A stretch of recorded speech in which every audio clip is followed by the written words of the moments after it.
राधे श्याम के चरणारविंद, श्याम के चरणारविंद, राधे के चरणारविंद, श्याम के चरणारविंद, राधे के चरणारविंद, मेरे तो आधार, मेरो तो आधार, राधा माधव के चरणारविंद, मेरो तो आधार, राधा माधव के चरणारविंद, मेरे तो आधार, सीताराम के चरणारविंद, मेरे तो आधार, सीताराम के चरणारविंद, राम के चरणारविंद, राघव के चरणारविंद, राम के चरणारविंद,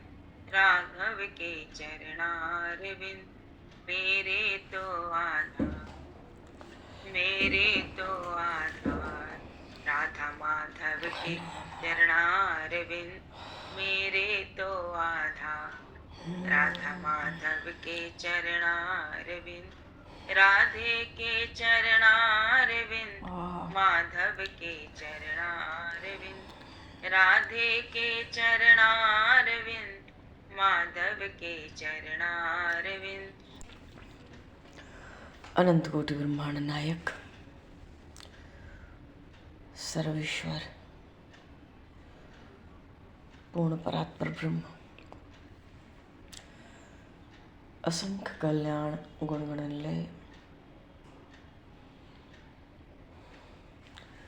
भक्तवांशाकल्पतरु, शरणागत वत्सल भक्तवत्सल, दीनबंधु दया सिंधु,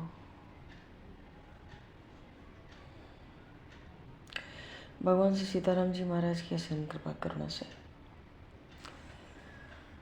श्री हनुमान जी महाराज के परम पावन भावमयी सन्निधि में,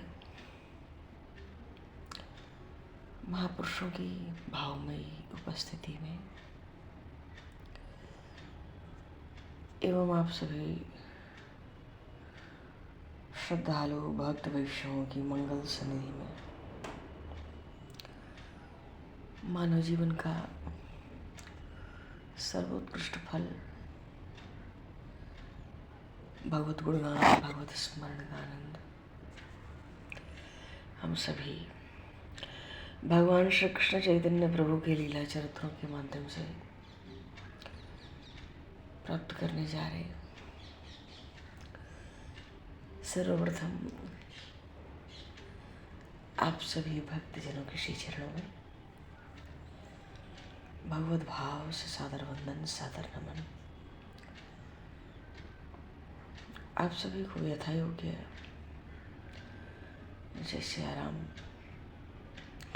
जय जय श्री राधे, हरि शरण, जय श्री जी। बरहापीडम नटवर वपुः कर्णयो कर्णिकारम् बिभ्रद्भासः कनककपसं वैजयन्तीं च मालां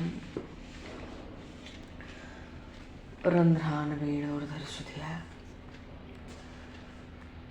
पूरयन् गोपवृन्दैः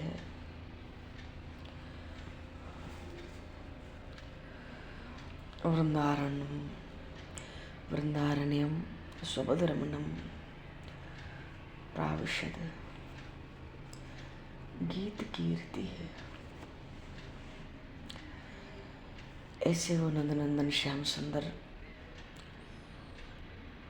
जिनके पलकों के इशारों पर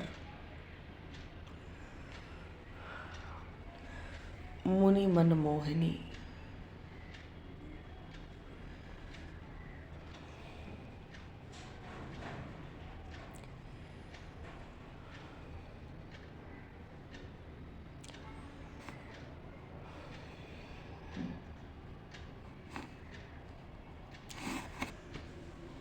जो महामाया है, जो बड़े बड़े ऋषि महर्षियों को भी ठग लेती है, जिनके पलकों के इशारों पे थरक थरक कर नाचती है वो माया, जिसके लिए भगवान श्रीमद् भगवद गीता में कहते हैं, देवी हे श्याम गुणमयी मम माया दुरत्या। ऐसी दुष्कर माया भी जिन भगवान श्री कृष्ण के पलकों की रुख पर मानो थरक थरक कर नाचती हो, और उन्हीं श्री कृष्ण के संकेत से वो महादेव रुद्र भगवान शिव अखंड तांडव नृत्य करते हैं।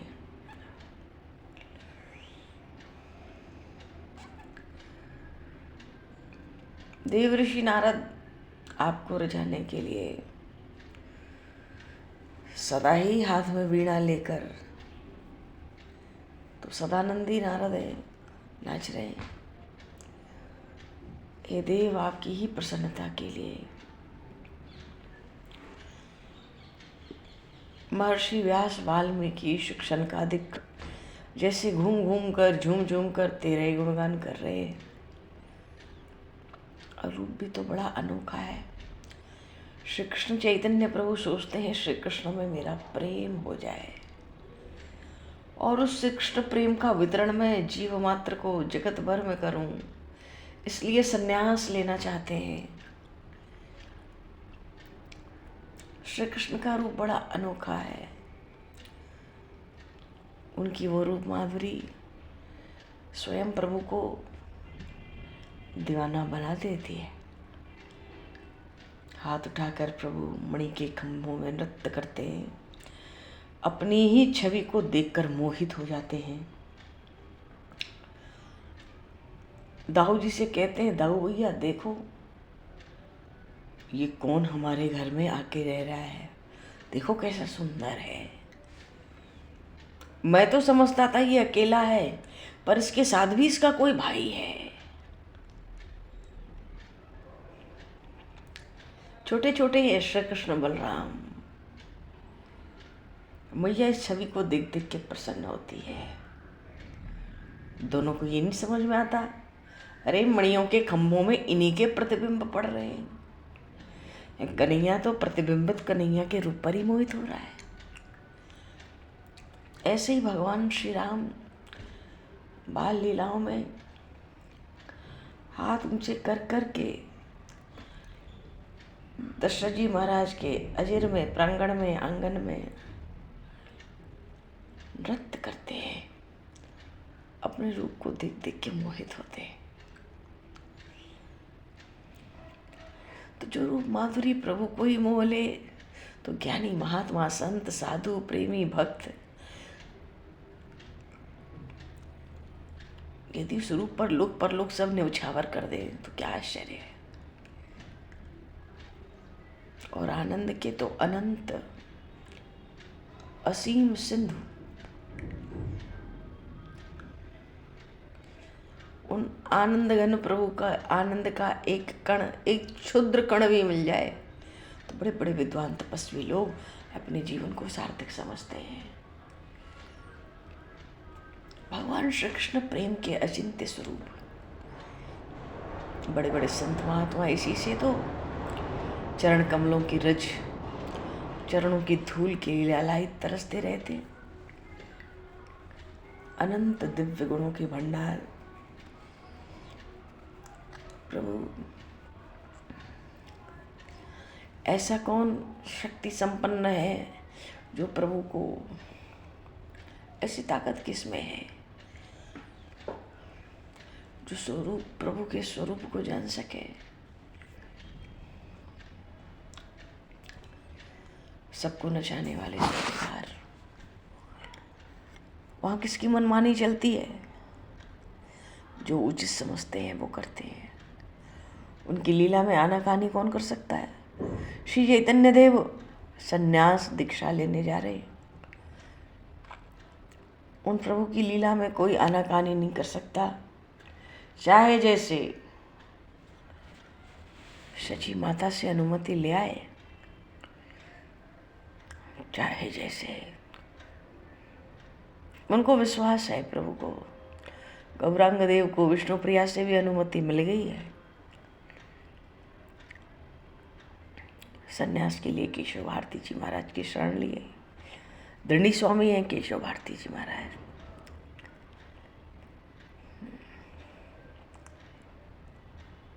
और फिर कोई संन्यास लेने जाए तो उसको पता पड़े कि वैराग्य में कैसा रस है, कैसा आनंद है।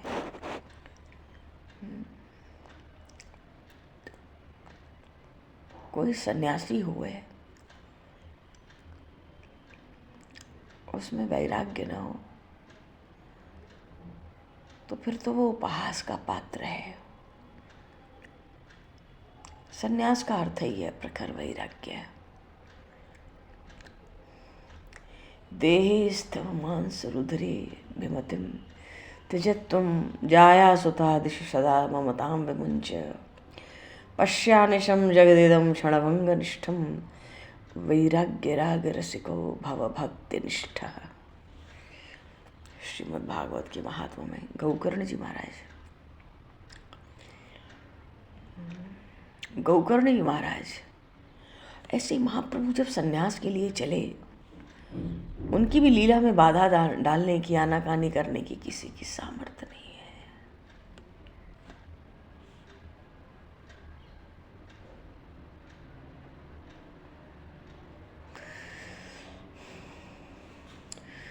महाप्रभु की सन्यास दीक्षा, मानो उनको सन्यास दीक्षा देने के लिए केशव भारती महाराज राजी हो गए। प्रभु की प्रसन्नता का क्या पूछना है।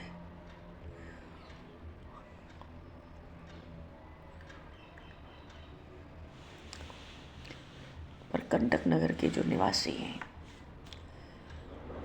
उनको जरा भी उम्मीद नहीं थी कि भारती जी सहमत हो जाएंगे इस नवयुवक ब्राह्मण की सन्यास दीक्षा के लिए, जिसके पीछे इसकी बिलखती हुई वृद्धा माता है, विधवा माता, और युवती स्त्री ने संतान।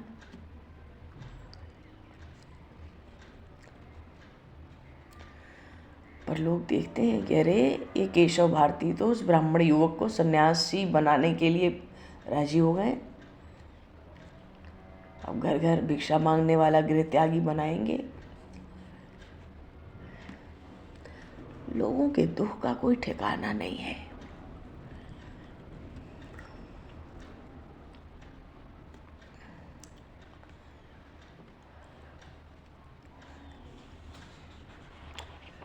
चलो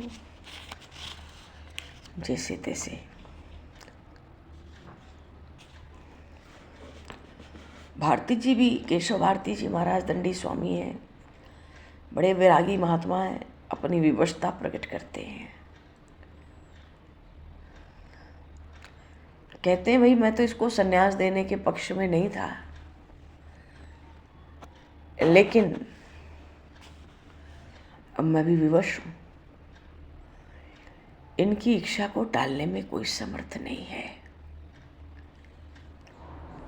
कर तुम अगर तुम अन्यथा कर तुम समर्थ स ईश्वरा। अब स्पष्ट रूप से तो उतना नहीं कह सकते थे केशव भारती जी, पर अपनी विवशता प्रकट की।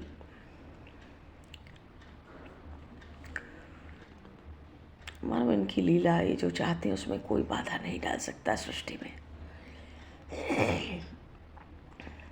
क्या करें, सब लोग तो गौरांग प्रभु के मुख की ओर कातर दृष्टि से निहार रहे हैं उनको। सब रो रहे थे प्रभु की ऐसी दशा देख के। क्यों सन्यास लेने जा रहे हैं? तो प्रभु सबको समझाते हैं, कंटक नगर के लोगों को, अरे भाइयों आप सब मेरे आत्मीय हो, सखा हो, बंधु हो। आप लोगों का मुझ पर इतना स्नेह है, ये सोचकर ही मेरा हृदय गदगद हो रहा है।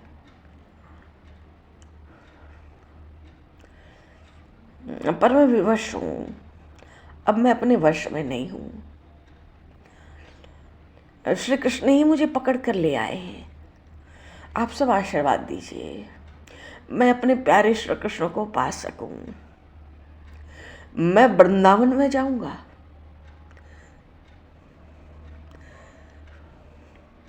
ब्रजवासियों के घरों के टुकड़े मांगकर खाऊंगा। वृंदावन के बाहर कदम्ब के वृक्षों के नीचे वास करूंगा।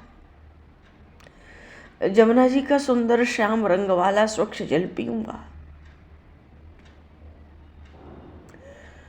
और दिन रात श्री कृष्ण के मधुर मधुर नामों का संकीर्तन करूंगा।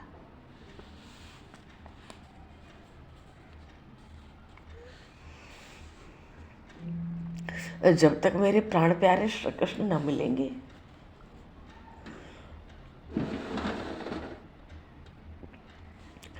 तब तक मैं सुखी नहीं हो सकता।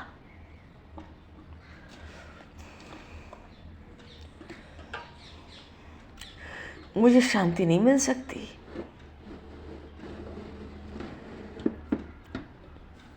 श्री कृष्ण विरह में मेरा हृदय जला जा रहा है।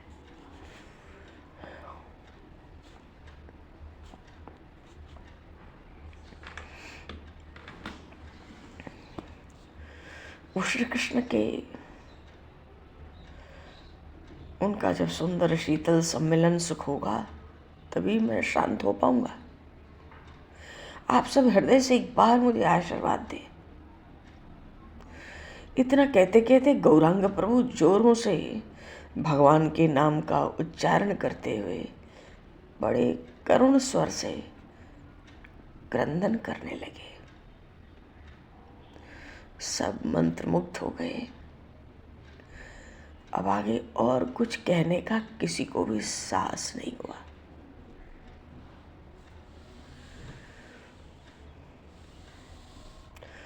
लोगों ने देखा ये ब्राह्मण युवक बिना संन्यास लिए नहीं मानेगा। सबने सोचा वही शुभ कार्य है, सहायता ही करो। फिर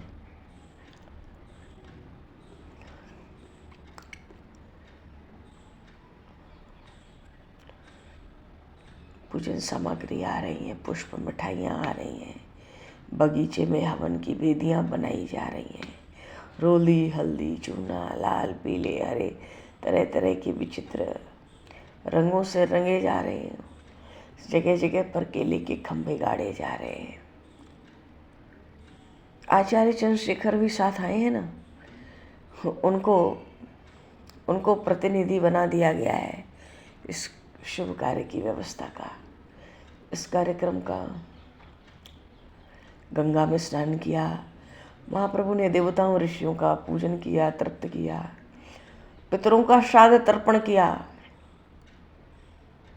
प्रभु ने प्रत्यक्ष देखा कि पितृलोक से उनके पिता पितामह सब पूर्वजों ने स्वयं आकर दिए हुए पिंडों को ग्रहण किया, प्रसन्नता प्रकट करते हुए आशीर्वाद भी दिया।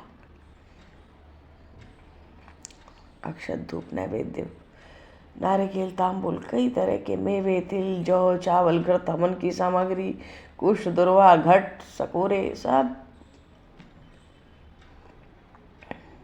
तो उस वेदी के पास ही चटाई पर छौर गर्म कराना है, बाल उतरवाने।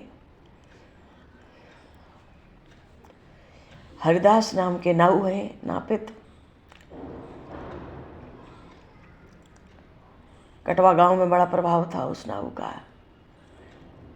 पहले से ही भगवत भक्त था, नाइयों का पंच था।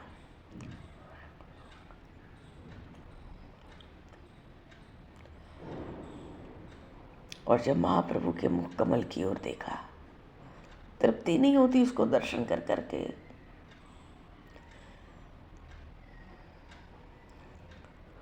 बड़ी देर तक टकटकी लगाए देखता रहा।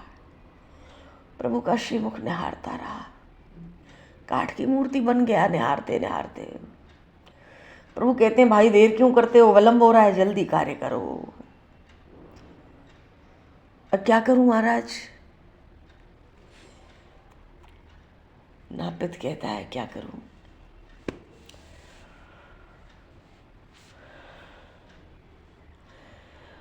प्रभु से कहता है वो नापित, आपके बाल तो बहुत बड़े बड़े हैं, मालूम पड़ता है आप तो बालों को बनवाते ही नहीं।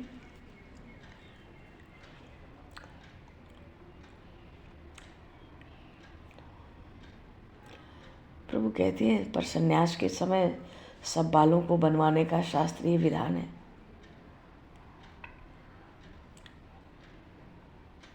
वो नापित ने जब सुना सन्यास, कहने लगा, अब आप चाहे बुरा मानो या भला, मुझसे ये निर्दय कार्य कभी नहीं होगा। आप आज्ञा करें तो मैं अपने छुरे से अपने प्रिय पुत्र का तो वध कर सकता हूँ, पर इन काले काले घुंघराले बालों को काटने की मुझे में सामर्थ्य नहीं है। आपके इन रेशम से लच्छेदार केशों के ऊपर मेरा छुरा नहीं चलेगा, फिसल जाएगा। ये काम मेरी शक्ति के बाहर है। इस कटवा गांव में बहुत से नाई हैं, किसी को भी बुला लीजिए। अब मुझसे इस काम की स्वप्न में भी आशा न रखिएगा।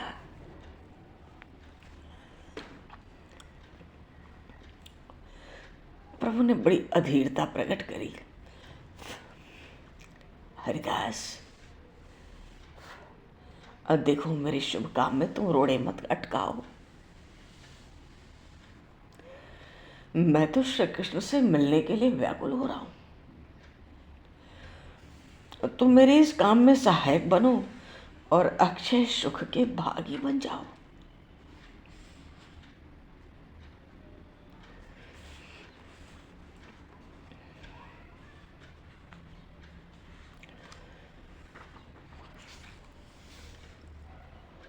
और तुम मेरी सहायता करोगे तो तुम्हारा कल्याण होगा। जो तुम चाहते हो भगवान तुमको सब धन संपत्ति प्रदान करेंगे। मेरे आशीर्वाद से तुम सदा सुखी बने रहोगे। देखो, उस नाई ने बाल नहीं उतारे, पर प्रभु ने उसको इतने आशीर्वाद दे दिए।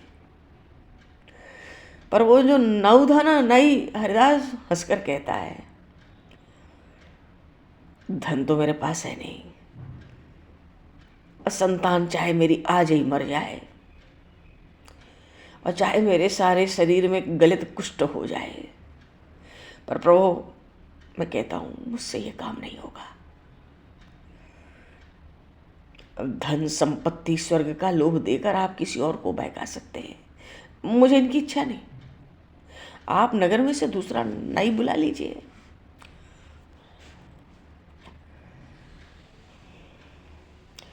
प्रभु ने कहा, हरदास, अब बिना मुंडन संस्कार के सन्यास कर्म संपन्न नहीं होता, और सन्यास कर्म में तुम ही तो एक प्रधान साक्षी हो।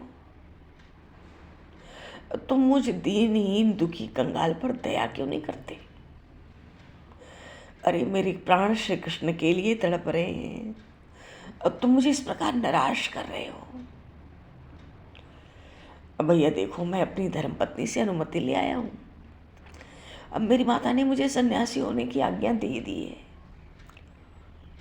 मेरे पिता के समान, पिता के तुल्य मेरे मौसा आचार्य रत्न, देखो ये सामने स्वयं हाथों से सन्यास का कार्य करा रहे। मेरे गुरुदेव भारती जी, उन्होंने भी मेरी प्रार्थना स्वीकार कर ली है। अब तुम इस शुभ कार्य में विघ्न क्यों उपस्थित करते हो? अब तुम मुझे सन्यासी होने से क्यों रोकते हो?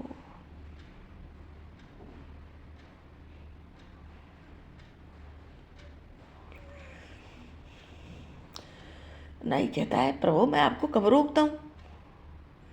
आप भले सन्यासी बनो, मेरी बात तो यह है कि मुझसे यह पाप कर्म नहीं हो सकता। आप किसी दूसरे नाई से करा ले। गौरांग देव कहते हैं, ये बात नहीं है हरदास, ये काम तुम्हारे ही द्वारा होगा। तुम्हें कोई भय है तो मुझसे कहो।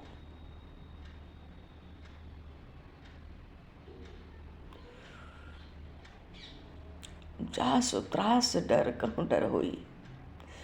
गोस्वामी जी ने प्रभु श्री राम के लिए कहा, जिनके भय से तो भय भी भयभीत होता है। हो नाई से कहते हैं, तुम्हें इस कार्य में कोई भय हो तो मुझसे कहो।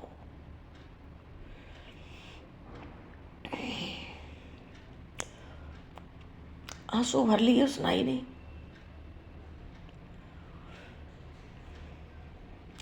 देखिए गौरहरी, मेरा सबसे बड़ा भय तो ये है, इतने सुंदर घुंघराले बालों को सिर से अलग करना,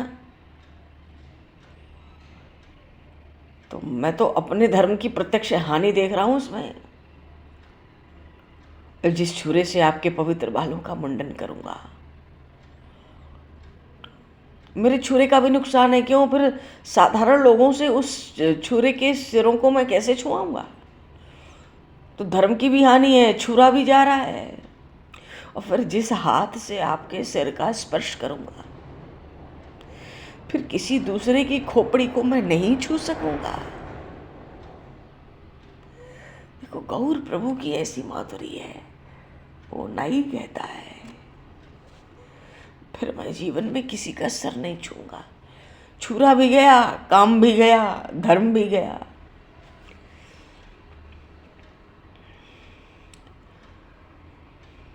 और बाल बनाकर ही तो मैं अपने परिवार का भरण पोषण करता हूँ।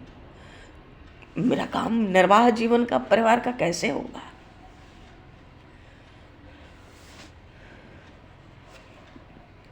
प्रभु उसकी बात सुनते हैं, कुछ कह नहीं पाते तो कहते हैं, हरदास तुम आज से इस नाई का काम छोड़ देना, अब कोई दूसरा छोटा मोटा काम रोजगार कर लेना, पर मेरे सन्यास के इस प्रधान कार्य में तुमको सहायक बनना पड़ेगा।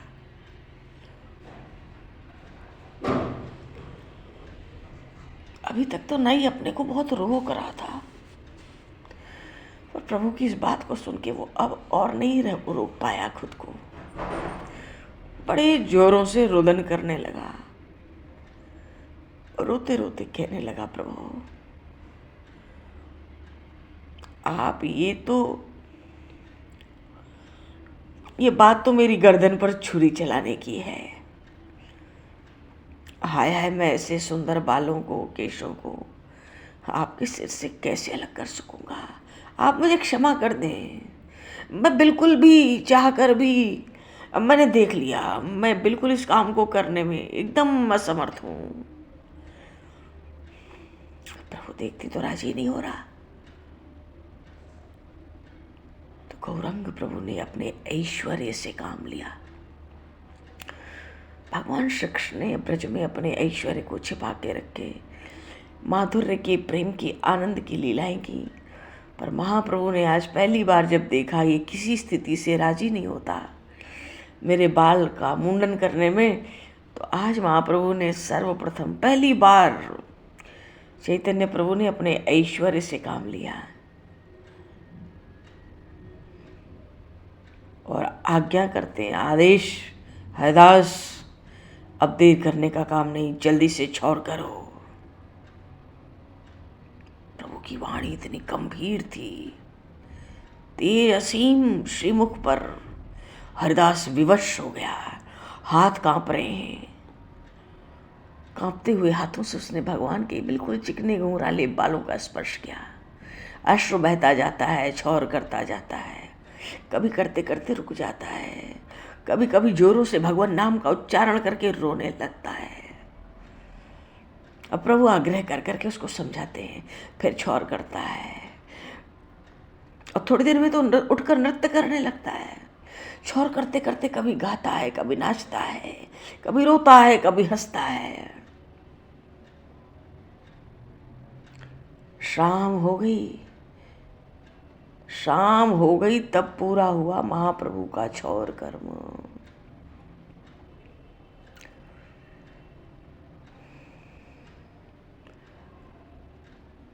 हरि हरि बोल बोल हरि बोल, हरि हरि बोल बोल हरि बोल, मुकुंद माधव गोविंद बोल, बोल हरि बोल, हरि हरि बोल, मुकुंद माधव गोविंद बोल, बोल हरि बोल। सब गांव के लोग कीर्तन कर रहे हैं वहाँ। अच्छा, जब छौर कर्म हो गया ना, मुंडन, प्रभु ने हरिदास को, उस नाई को बड़े प्रेम से बड़ा प्रगाढ़ आलिंगन किया। आलिंगन क्या था, बेहोश होके गिर पड़ा मूर्छित होकर। बड़ी देर तक चेतना शून्य। जब होश आया, उठा, उसके छौर कर्म करने का जितना सामग्री था ना, उसके नापित होने का सब बुझा के कलिमलहारिणी भगवती भागीरथी गंगा जी में प्रवाहित कर दिया और जोरों से हरिध्वनि करने लगा। मानो जीवन भर का उसका परिश्रम निर्वाह दूर हुआ। अब तो वो आजीवन कीर्तन करेगा। बोल हरि बोल, हरि हरि बोल, गोविंद माधव गोविंद बोल। बोल हरि बोल, हरि हरि बोल, मुकुंद माधव गोविंद बोल। बोल हरि बोल, हरि हरि बोल।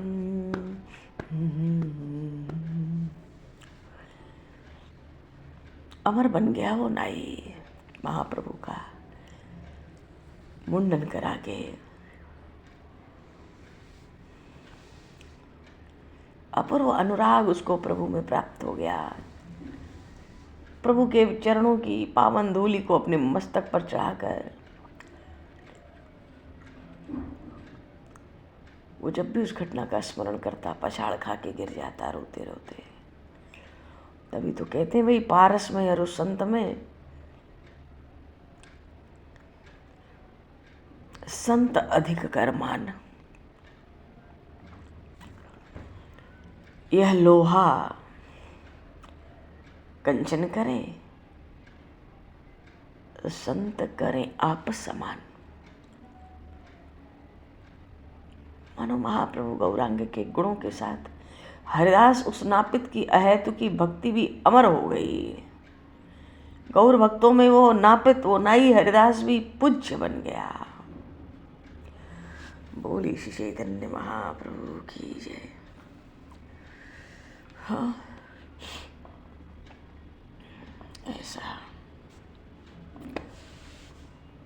ऐसे भगवान श्री कृष्ण चैतन्य जो वो पुराण पुरुष हैं, जीवों को अपनी अहेतु की भक्ति सिखाने के लिए श्री कृष्ण चैतन्य नाम वाला शरीर धारण कर लिए। जीवों को वैराग्य की शिक्षा देने के लिए श्री कृष्ण चैतन्य नाम वाला शरीर धारण कर लिए। ऐसे ही उस कृपा के सिंधु श्री कृष्ण चैतन्य देव महाराज की हम सब शरण हैं। वैराग्य विद्या निज भक्ति योग।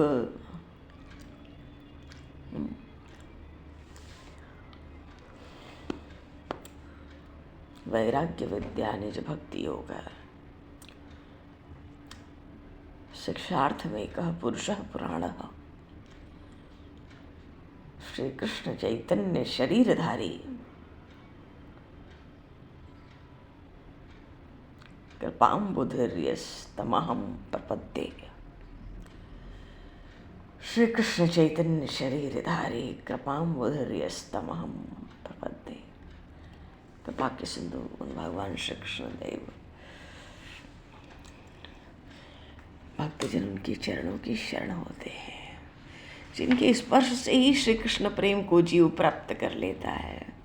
जिसको स्पर्श किया वो मूर्छित होकर गिर पड़ता है और जब उठता है तो पूर्ण भगवान की अहेतु की भक्ति के साथ, प्रेम की पूर्णता के साथ, फिर उसके जीवन में बस वो प्रेम ही शेष रहता है, वो भक्ति ही शेष रह जाती है।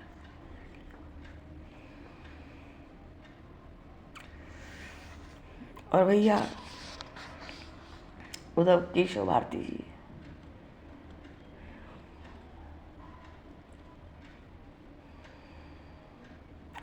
सन्यास का व्रत क्या है? अग्निमय जीवन। जीवन की सब बातों को ज्ञान की अग्नि में जलाकर भस्म कर देना और अग्नि में तेज स्वरूप बन जाना, यही व्रत का आदर्श है। जीव मात्र से मित्रता का भाव, संपूर्ण सांसारिक संबंधों और परिग्रहों का परित्याग। सन्यासी को कभी कुछ इकट्ठा नहीं करना चाहिए। भगवान के नाम में अपूर्व निष्ठा और फिर वैराग्य राग का रसिक बनकर सन्यास धर्म का आचरण होना चाहिए। संसार की सब बातों को हृदय से निकालकर फेंक देना चाहिए। सत्वगुण के स्वरूप सफेद वस्त्रों का भी परित्याग कर दो। इसलिए सन्यासी के वस्त्र अग्निवर्ण होते हैं। अग्नि के रंग के होते हैं। सन्यासी का शरीर जीवित रहने पर भी वो शरीर अग्नि को सौंप दिया जाता है। वो नारायण के अतिरिक्त किसी दूसरे को देखता ही नहीं, वो ही सन्यासी है जो सब में साक्षात नारायण का ही दर्शन करता है। मनुष्यों में ही नहीं, चर अचर सब में, सजीव निर्जीव सब में। इसलिए सन्यास के समय पूर्व आश्रम का नाम भी त्याग दिया जाता है। वैसे सन्यासी नाम और रूप से रहित बन जाता है, उस पर न नाम होता है न रूप होता है। महाप्रभु का क्षौर कर्म समाप्त हुआ, शिखा सूत्र हट गए। गंगा जी में घुसकर प्रभु ने स्नान किया, वस्त्र बदले, वेदी के पास आए, हाथ जोड़ के भारती जी के सन्मुख बड़े दीन भाव से बैठ गए।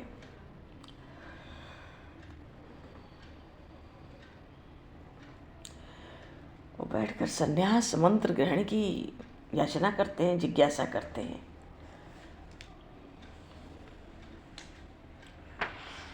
पर मंत्र देने में केशव भारती जी कुछ आगा पीछा सा करने लगे।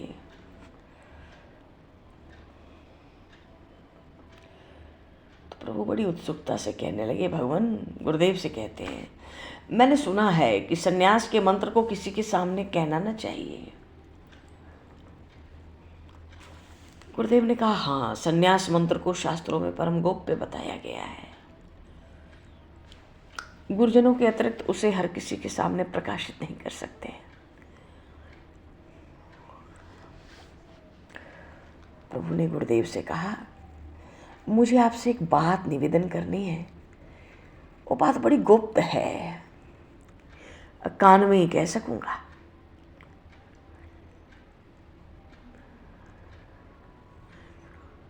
तो केशव भारती जी ने दाहिना कान प्रभु की ओर बढ़ाया और कहते हैं, हाँ हाँ जरूर कहो, कौन सी बात है।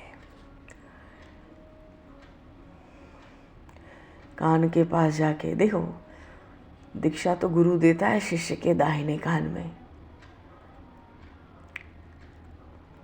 जब केशव भारती जी को मौका लगा, वो तो जानते हैं परमात्मा ही हैं। जब यही कुछ कहना चाहते हैं, मेरे मंत्र देने से पहले तो इससे बढ़िया बात क्या है। भारती जी बायां कान भी तो दे सकते थे, गुरु हैं, पर दाहिना कान ही दिया। हाँ हाँ कहो कहो, क्या बात है। महाप्रभु धीरे धीरे कहने लगे, एक दिन मैंने स्वप्न में एक ब्राह्मण देखा, सन्यासी थे वो, रूप रंग आपसे मिलता जुलता था। स्वप्न में उन्होंने मुझे सन्यासी बनने का आदेश दिया। उन्होंने स्वयं मेरे कान में सन्यास मंत्र दे दिया। वो मंत्र मुझे अभी तक ज्यों का त्यों याद है। तो पहले आप उसको सुन लें कि गलत है कि ठीक है। इतना कह के महाप्रभु ने केशव भारती के दाहिने कान में वही स्वप्न में प्राप्त मंत्र पढ़ दिया। बोली श्री चैतन्य महाप्रभु की जय। भारती जी का संकोच मिटाने के लिए, ये तो साक्षात परमात्मा है। मानो जिससे मंत्र प्राप्त करना है वो तो बात की बात है, पहले इस गुरु को अपना शिष्य बना लो। और प्रभु के श्रीमुख से शुद्ध शुद्ध सन्यास मंत्र को सुनकर थोड़ा सा कुछ क्षण के लिए आश्चर्य प्रकट हुआ, पर वो प्रेम से गदगद कंठ से कहने लगे, जब तुम्हें श्री कृष्ण प्रेम प्राप्त है तब फिर तुम्हारे लिए अगम्य विषय कौन सा है। हरे कृष्ण प्रेम ही तो सार है। जब तक पूजा पाठ वानप्रस्थ संन्यास ये सब धर्म उसी की प्राप्ति के लिए तो होते हैं। जिसे श्री कृष्ण प्रेम प्राप्त हो चुका है उसके लिए मंत्र ग्रहण करना, दीक्षा लेना, ये तो केवल लोक शिक्षा का व्यवहार है। और तुम तो मर्यादा की रक्षा के लिए संन्यास ले रहे हो, मैं खूब जानता हूँ। कृष्ण कीर्तन तो तुम घर में भी रह के कर सकते थे।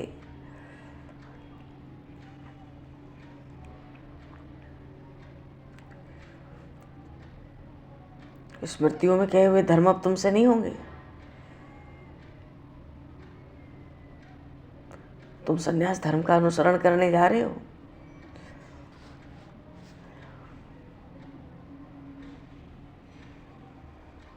तुम तुम तो गृहस्थ में रह के भी वैदिक कर्मों का पालन करते थे।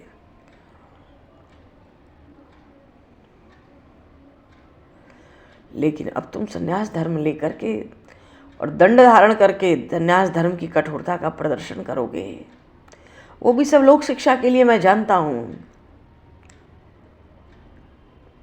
बहुत बहुत पहले तो संन्यास मंत्र सुना के संकोच दूर कर दिया भारती जी का, क्योंकि प्रभु जानते हैं केशव भारती उनके स्वरूप को कुछ कुछ समझने लगे थे।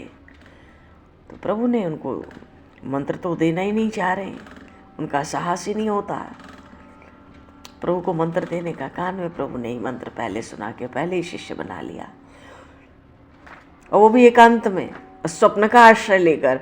अब प्रत्यक्ष में तो आप ही गुरु रहोगे, वही मंत्र सुना देना मानो।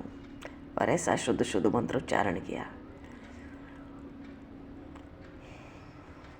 एक छोटे से वस्त्र की आड़ में केशव भारती जी ने प्रभु के कान में संन्यास मंत्र कह दिया।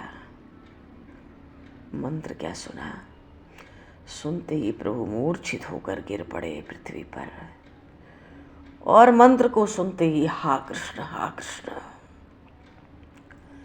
जोरों से चिल्ला चिल्ला के रुदन करने लगे, हा कृष्ण हा कृष्ण।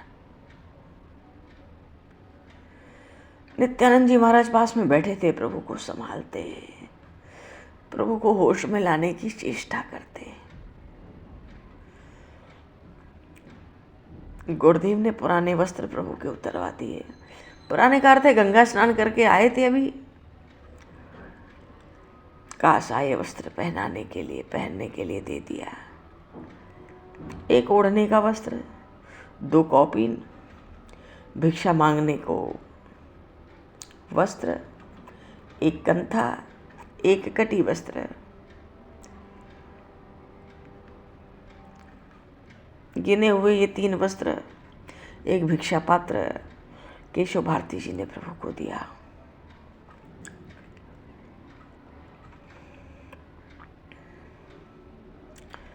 और प्रभु तो स्वर्ण के समान दे दीप्यमान उन काशाय रंग के वस्त्रों को पहनकर बड़े भले मालूम पड़े। कंधे पर कंथा, छोटा वस्त्र सिर पर बंधा, एक हाथ में कांठ का कमंडल, दूसरे हाथ में सन्यास का दंड, और मुख से श्री कृष्ण प्रभु के नाम का उच्चारण करते हुए निरंतर अश्रु प्रवाहित कर रहे हैं। भगवान का ये त्रिभुवन में पावन सुंदर स्वरूप देखकर जितने उपस्थित दर्शक थे अवाक रह गए, सब काठ की मूर्ति बन गए। अभी भी प्रभु का अद्भुत रूप लावण्य, उनके विग्रह को देखकर सबका मन अपने आप प्रेमानंद में विभोर होकर नृत्य कर रहा है। आंखों से प्रेम के अश्रु प्रवाहित हो रहे हैं।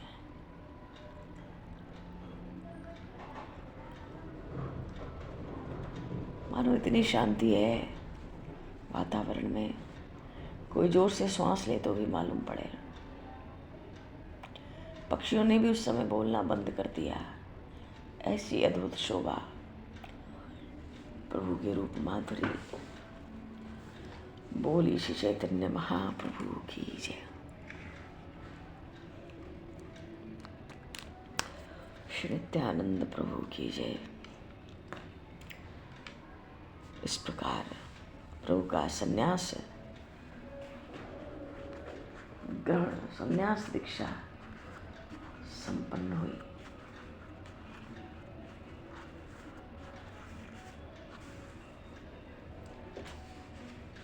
और अब नाम मिलेगा उनको श्री कृष्ण चैतन्य। संन्यास के उपरांत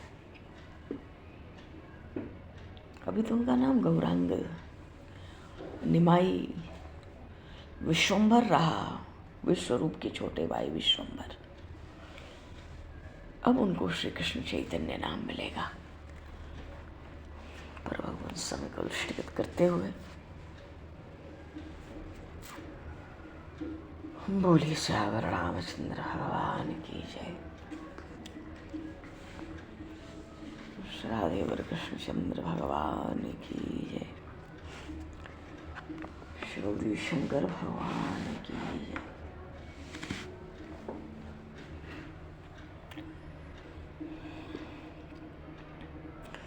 शर्मन जी महाराज की जय। संतुरदेव भगवान की जय।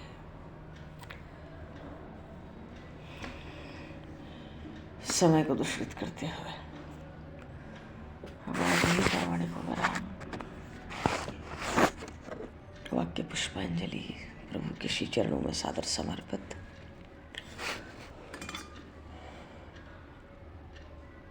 आप सभी को भी यथा योग्य जय श्री राम, जय जय श्री राधे, हरि शरणम।